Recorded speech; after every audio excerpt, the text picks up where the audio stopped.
while they are observing the Russian vessels, a large black triangle materializes or decloaks or something. The point is it did not move. It appeared directly above these ships, probably no more than 200 meters. And you have to ask yourself, would you have the guts, if you were Matthew Brown, to step forward, to come out from the Pentagon and to say that not only did you write the Immaculate Constellation document, but there's a sense of urgency because there is a core of global control that is controlling this knowledge from humanity, and it is turning the United States and the world into a kind of prison planet. We have built a prison around ourselves. It's invisible, but it's not complete, and there is still time to maybe alter our trajectory, have a different future. And then suddenly we get a big plot twist. Lue Elizondo steps up in this meeting with a whole bunch of important people in Washington and holds up this photograph of an alleged UFO. And at the same time as all of this is happening, I got a message on Instagram from none other than Uri Geller himself, the original man in the photograph who was the psychic spy at NASA. And we're pulling back the curtain and we're realizing who's actually pushing the buttons and running the controls, and we're this close. There is a connection between the paranormal, UFOs, and the myths of ancient history. The clues are scattered across the landscape from a forbidden past, maybe even in your own backyard. There is a connection between the true nature of our reality, consciousness, and the unexplained. I'm Carl the Crusher. Let's explore the unknown.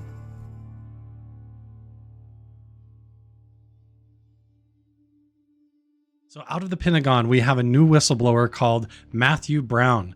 And believe it or not, he's actually the author of the document, The Immaculate Constellation, which talks about how there is actual non-human intelligence and that there's secret programs within the government that have kept this out of the public eye and have kept it secret for decades. And now this is all just finally coming out. Look, the whole world knows about IMCON, Immaculate Constellation. We're saying that word out loud. Mm-hmm. At one time, that was very dangerous to say out loud, to write, to text.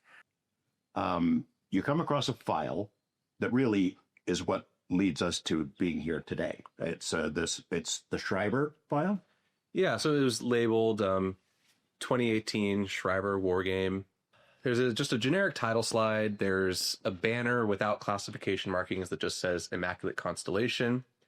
And it has a placeholder slide that shows like the Schreiber Schreiber Air Base logo and some logos of the units involved. So the next slide, though, is where it gets interesting because the face of Lue Elizondo is on that next slide. And I was not who I was expecting to see. And it was accompanied by text saying that Immaculate Constellation is an unacknowledged special access program established after the exposure of ATIP in 2017 by former USDI officer Lue Elizondo. So I don't know what to make of this. So I read the whole thing.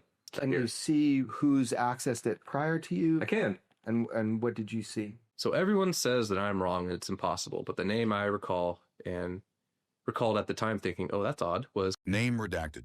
And did you know who that was? Vaguely. At that time, people are considered superstars in leadership circles, so you just hear names like that, and that's what her name was. Why would that be impossible? Why are people now in retrospect, why are people telling you that would be impossible? Oh, she wasn't at the Pentagon then. Matthew Brown, in this interview with Jeremy Corbell and George Knapp, actually comes out and says that he is worried that he could go to prison, that he could go to jail for life, or even worse, which means that they could come after him to try and silence him because of the things that he knows. And the story that he tells in this interview is pretty amazing, that he says that he was working at the Pentagon, came across these documents that said that non-human intelligence was actually real, that UFOs are real, and that they're actually attracted to nuclear facilities and events. And this is pretty amazing because we've been hearing about this for decades, and I think it's completely validating to finally have somebody coming out of the Pentagon. We're just having to deal with the fact that this is somebody talking about this from documents that they said. So similar to a lot of the Bob Lazar story, where he saw pictures of non-human intelligence, of aliens, or he saw video or he read it in documents, but a lot of it he didn't see firsthand. But then in Bob Lazar's story, it came out later that he actually did see a craft up close and that he worked on it scientifically, trying to reverse engineer it for a short period of time. Not to confuse those two stories, though, Matthew Brown, we know actually came out of the Pentagon. We have to ask ourselves now, are these documents that he came across legitimate, or were these planted? Because he's talking about in this interview how it's not just like a problem with the United States, but that there's a global issue. Ultimately, my biggest fear is what humanity will do to itself out of fear and greed, and what we have done. And we have built a prison around ourselves. It's invisible, but it's not complete.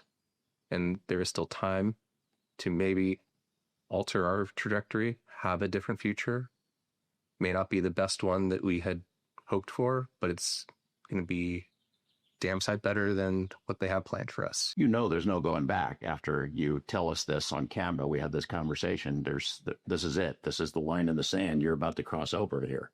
Absolutely. I am, on a personal level, giving up the future that I made for myself and was going to try to make for a family. I'm proud of what I accomplished in my time in government. And it's painful to leave the good people there and to know that there really isn't room for people to act according to their conscience and our constitutional ideals on the inside. Is it your belief, based on materials, things that you've been exposed to, that you've seen, people you've talked to and communicated with over a period of a couple of years, is it your belief that the technology, the race for the technology, the understanding of the big secret is entirely in the hands of people outside the government and not for the benefit of the public or to protect American national security? It's in some other realm, in some other hands. I think it's a mix. I think our military, has a long historic involvement in this. So does our intelligence community and our scientific academic community.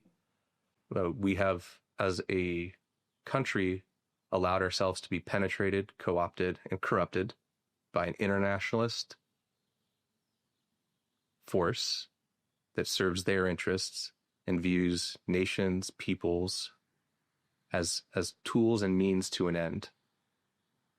Like a business cabal, international corporations that have no loyalty to any nation, let alone this one. That's a large part of it. I think we have to go above that too, to start to explain the degree of the level of deception and the level of commitment they've had to maintaining that deception. It's above just monetary gain and power. They're afraid. There is some kind of a group that has centralized power and control over this information, and they've been hiding it from the entire world. And he even went so far as to say that in order to try and protect these secrets, that since the 1940s, that the United States has been putting all of their resources and emphasis on making sure that the mineral rights and that the resources available to the United States military industrial complex for the defense of the United States has become the number one priority, to be the most supreme and powerful force in the world, and that we accomplished that a long time ago. And he says that that has exceeded to the point now that defense system is beginning to turn into a kind of prison, to where now it is all about the keeping of secrets and the silencing of the whistleblowers. In fact, as I make this video right now, there's friends of mine and people that you probably know in the UFO community that are in Washington, D.C., testifying in front of Congress and sitting in on those meetings to report on it. Hey everybody, this is your captain speaking, Lester Nare. I am here in Washington, D.C. with the entire UAPDF team. We actually just got out of the drone incursions over military installations hearing within the House Oversight Committee led by Representative Will Timmons from South Carolina. It was super interesting to hear the two witnesses discuss from the DoD's perspective how they are trying to address the drone issue. But under the surface, as we all know, the subject of unidentified anomalous phenomenon was prominent. I actually had the opportunity to go up to one of the witnesses after the hearing, Admiral Spadero, who is the vice director within the Joint Chiefs of Staff Operations Division, J3. And one of the things I asked him was, if you guys remember, in May of 2023, the Homeland Division of the Joint Chiefs put out a general administration message about how to deal with reporting of UAP. And this was really significant because this is the first time we understood that all combatant commands globally were effectively having these encounters with no system to deal with it. So my two questions to him were, that requirement for reporting was established before he became vice director. Are they continuing those reporting requirements as established in May 2023? And are they currently still getting UAP reports? The answer to both questions, yes. And this was almost our day off in terms of all the things that we're trying to do here with UAPDF this week. We have a huge panel on Thursday that's going to be our Understanding UAP Science, National Security, and Innovation panel. We have 7 killer panelists, also co-hosted with the House Oversight Committee, as well as meetings with individual offices for members and staffers. So we are certainly keeping our hands busy, and we'll keep you guys up to date. If you do want to check out the hearing, it will be both open to the public locally with limited seating, and we have a live stream. You can check out uapdisclosurefund.org for the live stream link, and we will have more from the ground on DC soon. Because they are actively trying to work on creating laws and more whistleblower protection laws around this topic. Because one of the things that Matthew Brown talks about in this interview specifically is how much he felt like his life was in danger for sharing this stuff. And specifically how in these documents, when he was uncovering them, that the work of David Grusch and his discoveries was also in those documents. And so that kind of validates this network of whistleblowers that seems to be coming forward. And so I find it really fascinating because on the one hand, here we have another person who says that they've seen these things, but they're all, again, in documentations. And they're in the Pentagon and they're seeing this in reports. That is not the same thing as actually working on a craft like a crash from Roswell or working on the actual bodies or something like that.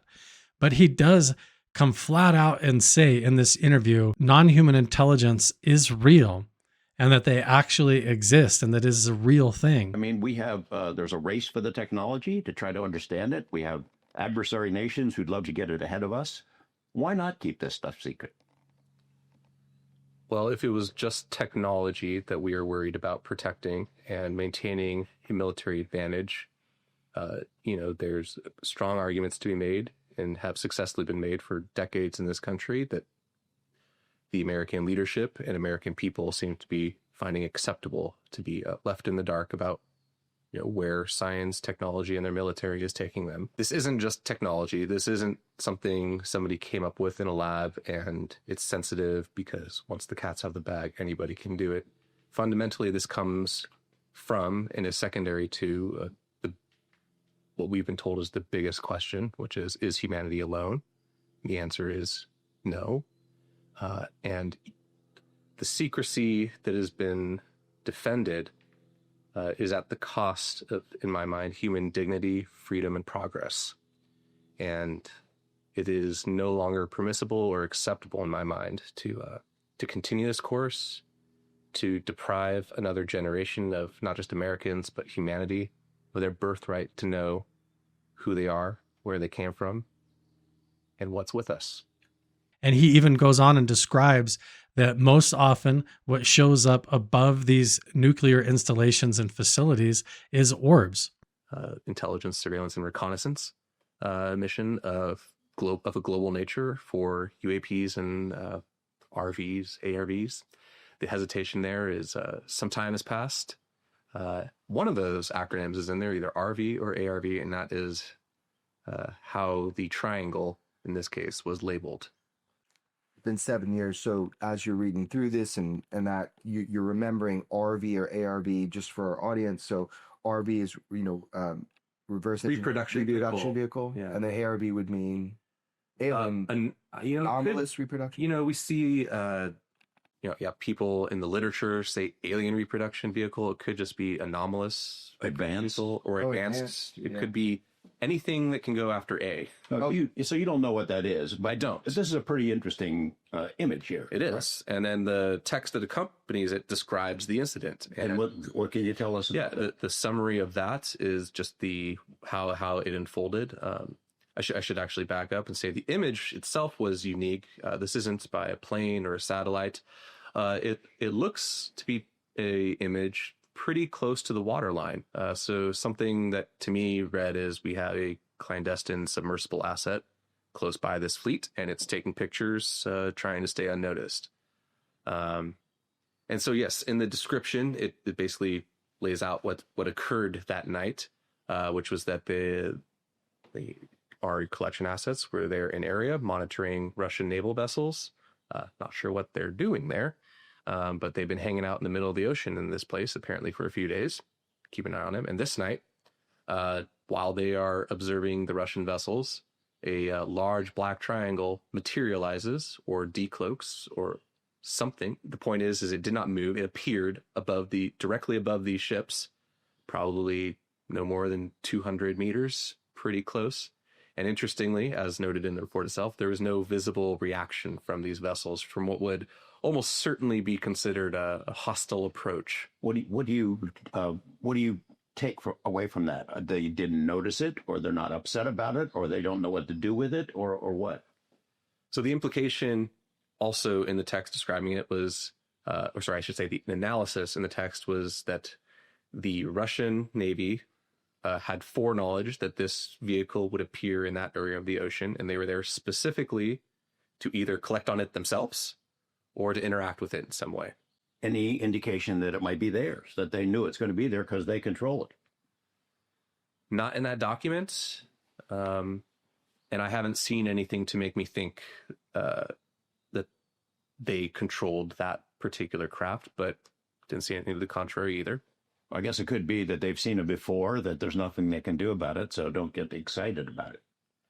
Might be, although it is interesting, if it's something that's part of their environment, as it were, why are they making an effort to be in this space at this time to collect on something they already know about? Is it like in the middle of nowhere? Yeah, it's off the coast of Kamchatka, as I recall, in the Pacific Ocean. That's what struck me. I mean, my mind goes to the idea that they were kind of camped out, deep kind of ocean in this one specific area durationally.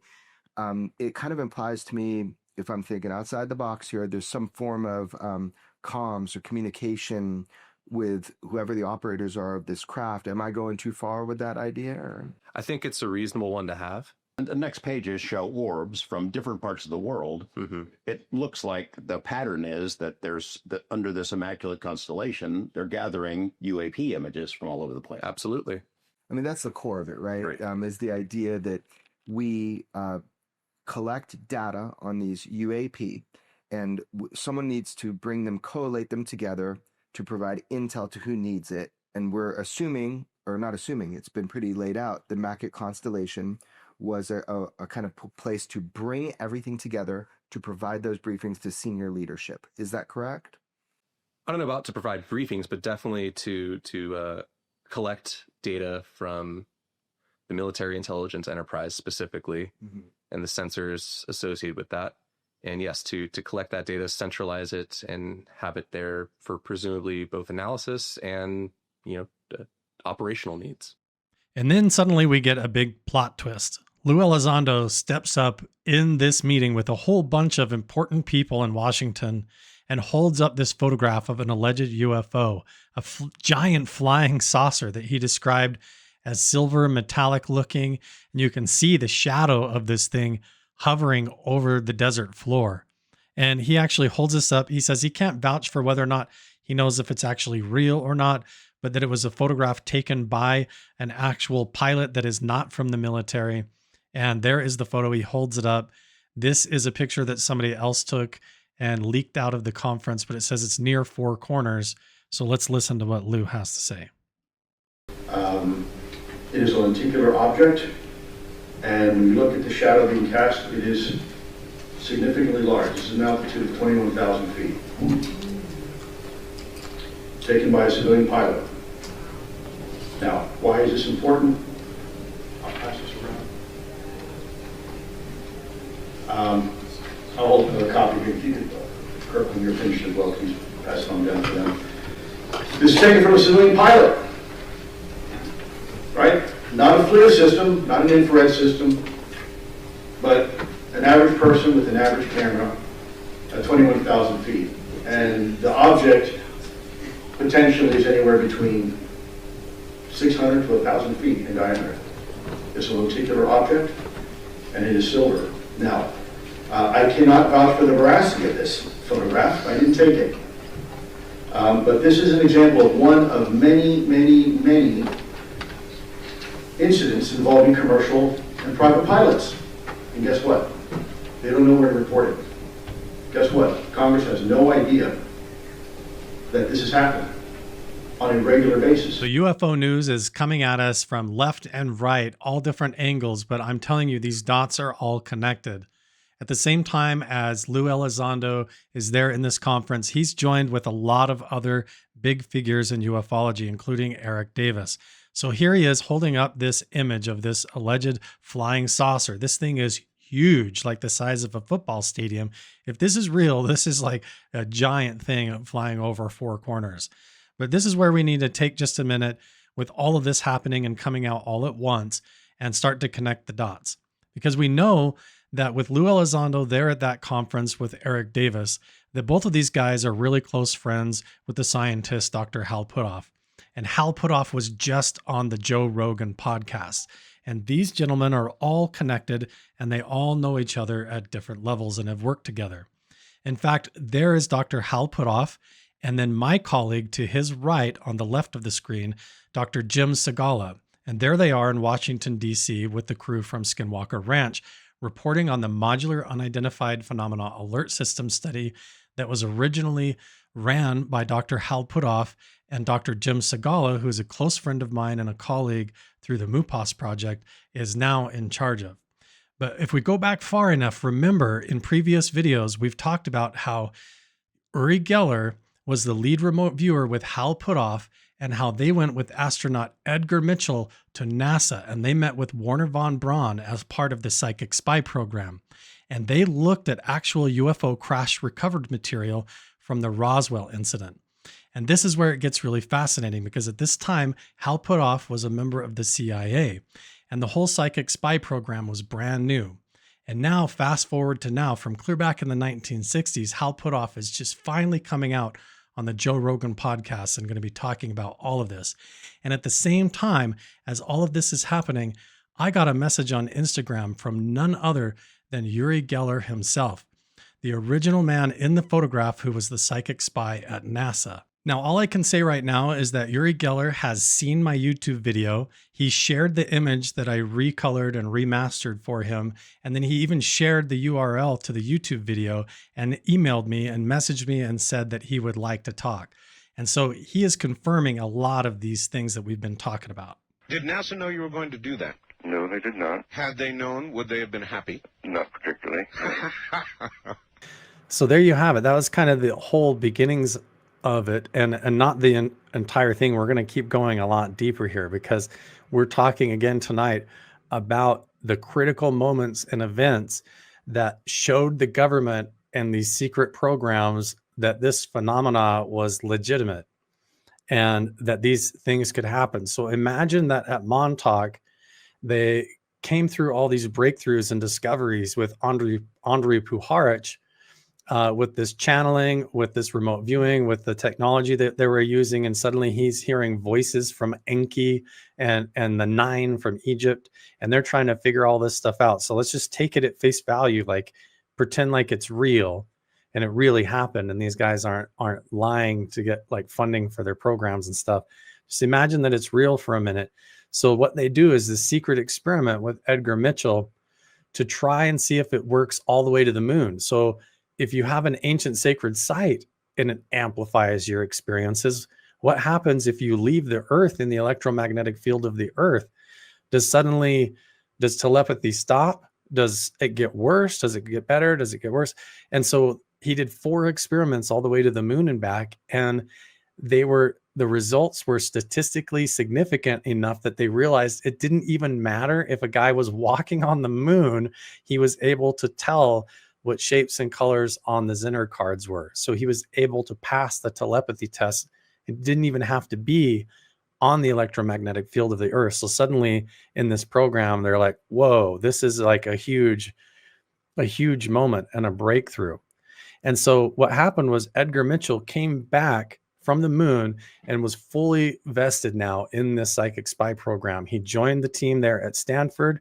He joined up with this Dr. Hal Puthoff right here that you see. And then here he is with Warner von Braun, Uri Geller, Hal Puthoff, and Edgar Mitchell.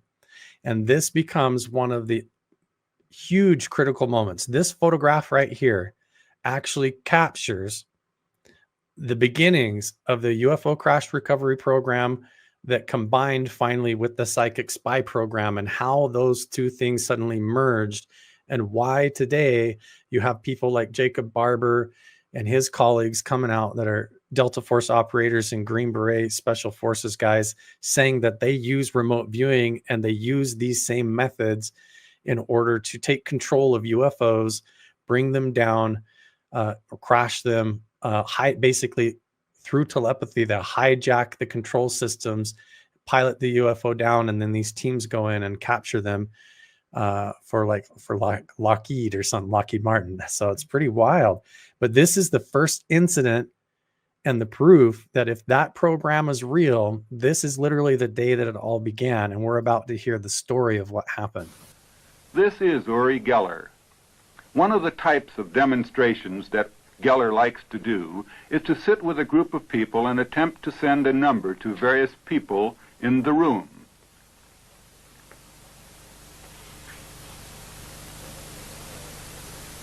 With Uri Geller, this is Edgar Mitchell, who, with his eyes covered, is trying to pick up the number that Geller is sending. Also, we see Wilbur Franklin of Kent State, Harold Puthoff, and Russell Targ of SRI, along with Don Schuick, Vice President for Research at SRI. This is the chart recording of the magnetometer fluctuations produced by Geller. We see here full-scale fluctuations of 0.3 of a Gauss, which is a significant magnetic field, comparable to the Earth's field. After each of these experiments, we would in general discuss the results with Geller. It's literally Uri Geller and Hal Puthoff at Stanford Research Institute and the origins of this whole program. So they're seeing if his thoughts can actually affect reality outside of his body. Can he think about the device like the magnetometer on the counter in the sealed vacuum tube? And just by thinking about it, can he affect the waveform on those charts? And can he affect reality that way? And over and over again, they seem to prove that that was real and that was true, that telepathy, psychokinesis, and that kind of thing, there is something real to that. And truth be told, we'll get into this a little bit too, but Hal Puthoff, who you're seeing right here, he was the mentor and the trainer for my current colleague, Dr. Jim Segala, who has combined all of these devices like the magnetometer, the gamma ray sensors, all of this stuff that they were doing with Uri Geller is now part of what is called the Modular Unidentified Phenomena Alert System. And I'm actually his colleague, and we're teamed up on this. And we have 10,000 sensors that we're giving away for free right now. So in the link in the description box of this video, you can go take a survey.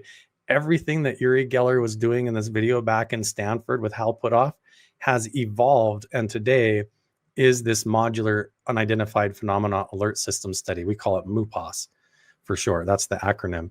But you can get a MUPAS device and actually join phase 2 of the study and know 100% confidence that it came from the origins of this actual program, and we're still doing it. Instead of it just being Uri Geller, we have 10,000 sensor units and a whole online software program and AI monitoring it and all of that stuff to track the data if this is real or not. These are the gamma waves that I've been experiencing the last few days. What the heck? So this is when this is what we're talking about here. Your reaction is so good. I love Sorry. that. No, that's great. I never actually went into your device in a long time. I haven't really looked at this. So these are correlative, especially these ones. If we can, here's what's cool. You can even go into these waves and like select a section like this, I noticed, and it will just zoom in on those parts that you're looking at. If you see on the left there, you got that underneath the arrow. Click into that. And you get I didn't even know that was a thing. Yeah, and then you can click on a graph, like if you can click on right there. So click Like anywhere here? on the graph, and then you can put your observation in. Oh, and then you can type the journal entry right there. So whatever you want. Yeah. Oh, that's really cool. So incredibly, all of this is connected around Dr. Hal Puthoff, and it goes back to Uri Geller and this incident at NASA with Edgar Mitchell and Werner von Braun. And now Uri Geller is messaging me. We've exchanged phone numbers, and we're probably going to do a podcast together to go over all of this. And also, Hal Puthoff just went on the Joe Rogan podcast, and some of it got leaked. This is during the remote viewing era, and oh my God, I've got to report this to my CIA contract monitor. And do I want to tell him that? And so I did, and one of the places he came up with but one of the places he came up with was Mount Zeal in Australia. So this is all fitting in with what we've been talking about, what we've been saying, and everything that we've been doing in the research, even here on the Carl Crusher channel. So what I feel like we have to do at this point is start to step back from the picture, and we look at all of these different groups, because it's almost like there's small little camps. We've even got our own here on the Crusher crew, where we go out and we do our own work in the field. We do it solo. We work up and around Skinwalker Ranch sometimes, and sometimes around Blind Frog Ranch. We go over to Project Hestelin, and we kind of move around on our own in conjunction with the Modular Unidentified Phenomena Alert System studies that we're doing with Dr. Jim Segala. And with that data and with our field research, we are bringing like one component to the table. Then you also have these people that are coming out of the government and out of these programs, people like Jacob Barber and all of the team members over at Skywatcher who are actual members of the military. You've got Gary Nolan and other scientists and people out of Stanford that are pairing up with the Skywatcher team and helping them as scientific advisors. And then we also have the whole Skywatcher team themselves. They're all like Air Force combat controllers. They're Delta Force operators, Green Beret, nuclear commanders, all kinds of really highly qualified individuals, some of the best people that you could ever want to be dealing with this topic. And they're all talking about how these are orbs. They're like living sort of plasma or different types of entities that are moving around in the sky. They're describing them as actually coming out of the ground, phasing right out of the mountains and coming out of the ocean, and like they live right alongside of us. But here we have another whistleblower, and as we step back and we look at all these different components, like Michael Herrera, who's talking about his experience where he saw the 8-gon or octagon-shaped flying saucer being loaded with shipping containers. And then that story kind of lines up with Jacob Barber's experience from his angle. And then when you pair that up with the people that are coming out of the psychic spy program, like Hal Puthoff, Gary Nolan, Dr. Jim Segala, and how this network all goes all the way back, Colonel John Alexander, Hal Puthoff, doing interviews with Jacques Vallée. And it's like this, you can see the same network of people coming forward. But now this new whistleblower coming straight out of the Pentagon, and he was the author of the Immaculate Constellation document. So I think we all need to take pause, because now we have whistleblowers coming out. I mean, he was obviously nervous to be on camera, very nervous for the consequences of what he was about to do. And you got to ask yourself, would you have the guts to do that? If you were coming out of the Pentagon and you were about to take this secret that people have literally been silenced and murdered to keep quiet over the last several decades before you were likely even born, clear back into the 1940s, like back when my dad was stationed over in Germany with cosmic clearance, and he was doing stuff out in the Baltic Sea and then getting sent on special missions down to Italy to do stuff around the Vatican and with the UFO crash there. This stuff has been going on forever. I might as well just go ahead and tell you guys the story now about my father. So this is a picture of him that has existed in my family since he was in the Army and it was taken, but it has never made sense. When my dad passed away, we found this photograph in a chest full of pictures and his military records. And in the military records, it said that my dad, while he was stationed in Germany, actually had cosmic clearance. And while he had cosmic clearance in Germany, he did a trip to Italy. And we didn't know where this photograph was taken until I did some comparisons and I lined up the tile on the ground and the doors in the background with this cathedral in Milan, Italy. And everything matched up except for the fact that it never made sense why my father was there. It had no business for my dad being stationed in the army in Germany to suddenly be down in Milan, Italy in this photograph. And it didn't make any sense. In fact, my mom, even after my dad passed away, thought that this picture was just taken in Berlin. And it wasn't until I figured it out that anybody in my family even knew where this picture was taken. So I decided to grab my photo of this and put it into ChatGPT and see what it could tell me about it. And this is what ChatGPT said. It said that the photograph appears to be taken in front of the Milan Cathedral in Milan, Italy. And the architecture, the large doors, and everything of that seemed to match. It estimated this to be 95% accurate, and it is. It actually is the exact Milan Cathedral. But it never made any sense. Like, what was my dad doing there in the 1950s?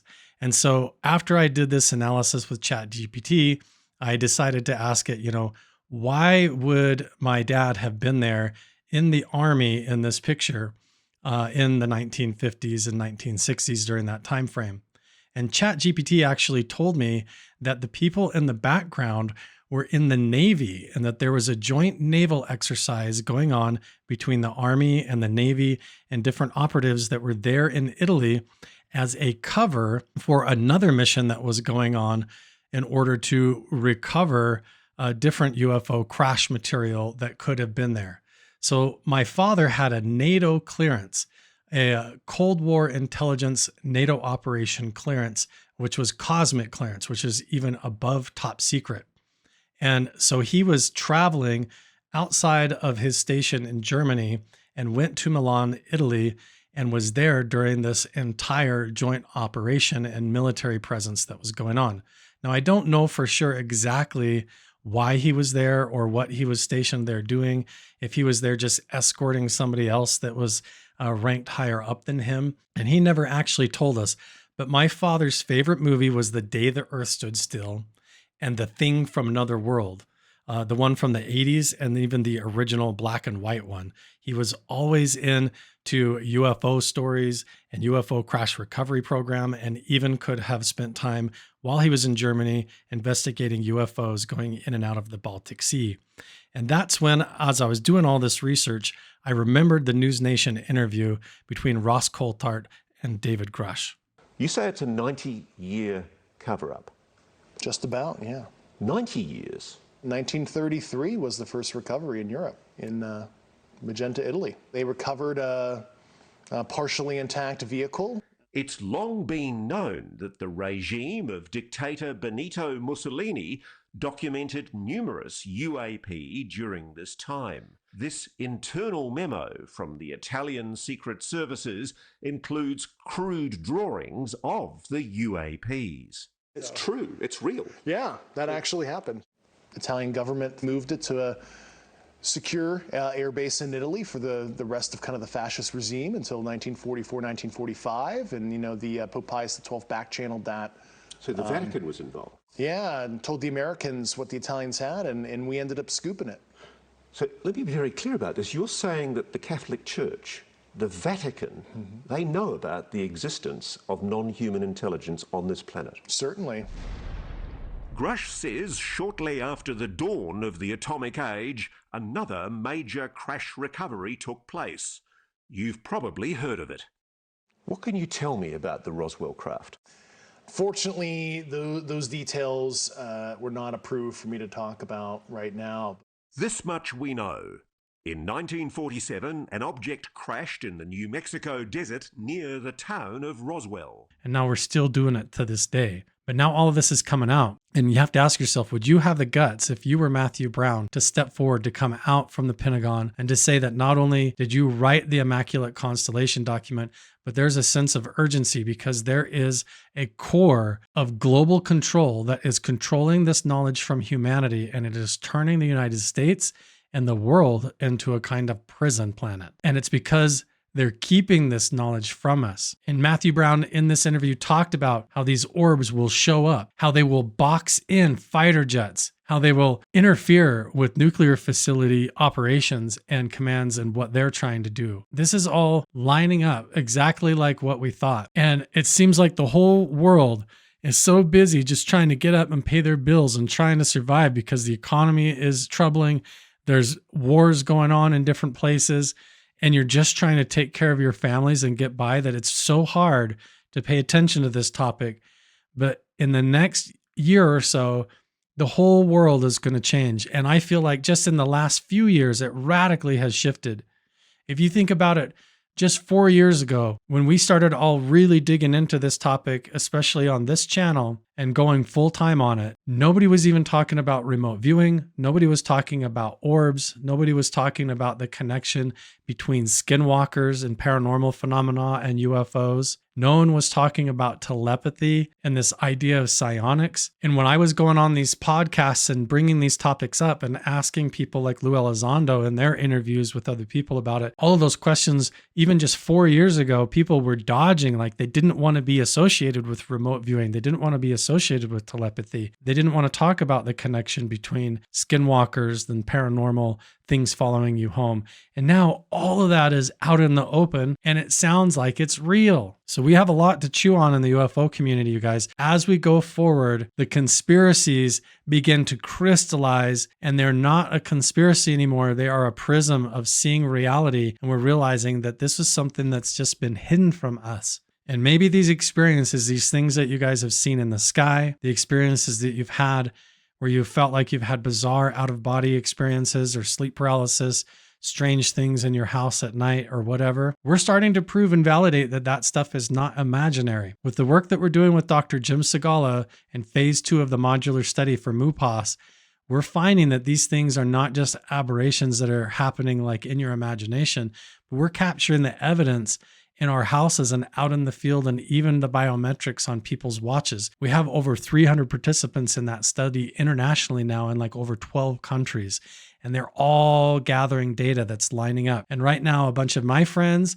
and people that you know are in Washington, D.C., all talking about it. And the world is shifting, and it's about to change, and people are going to have to open their eyes. Otherwise, they're not going to understand this. It's going to be really strange. We're going to see organized religion having to take a shift to try and adapt to this understanding and to get over a bunch of prejudices and mistakes that have been made. And especially the government and these corporations and the industrial military complex, has to answer a lot of questions, and it's going to be hard to know who to trust. But we all, I think, know what's going on. And as we step back and we see all of this, it's the picture is starting to become clear. And what we're doing is we're going up like in the movie The Wizard of Oz, and we're pulling back the curtain, and we're realizing who's actually pushing the buttons and running the controls. And we're this close. And all of it's about to come out, and it's getting closer and closer. And at the end of the day, we have to remember that knowledge about this phenomena is not something that the government or the military can control. This is something that the phenomena itself has been interacting with humanity about forever. It's been going on since the beginning of time. But being honest with us about it and how real it is and what they actually look like and who they are is all stuff that it sounds like Matt Brown might know, or that he at least read in this document. So we're going to have to sort all that out moving forward now. So it's already shaping up to be a really fascinating year for 2025. We're still just on this channel going out into the field and actually doing the psionics, connecting with ancient indigenous places and trying to put this to the test for ourselves. And we're trying to train, and it's going to be a process. We're trying to integrate ourselves into what is actually going on here and capture it all on camera. And we're trying to figure that out in a safe way. Let me know down in the comments below. Would you guys have the cojones? Would you guys have the guts to actually step out in front after coming out of the Pentagon and to put your neck on the line and your life on the line to expose these secrets as a whistleblower? And I think good times are ahead of us. It might shake up our reality and our understanding of what's going on, but I think it's time.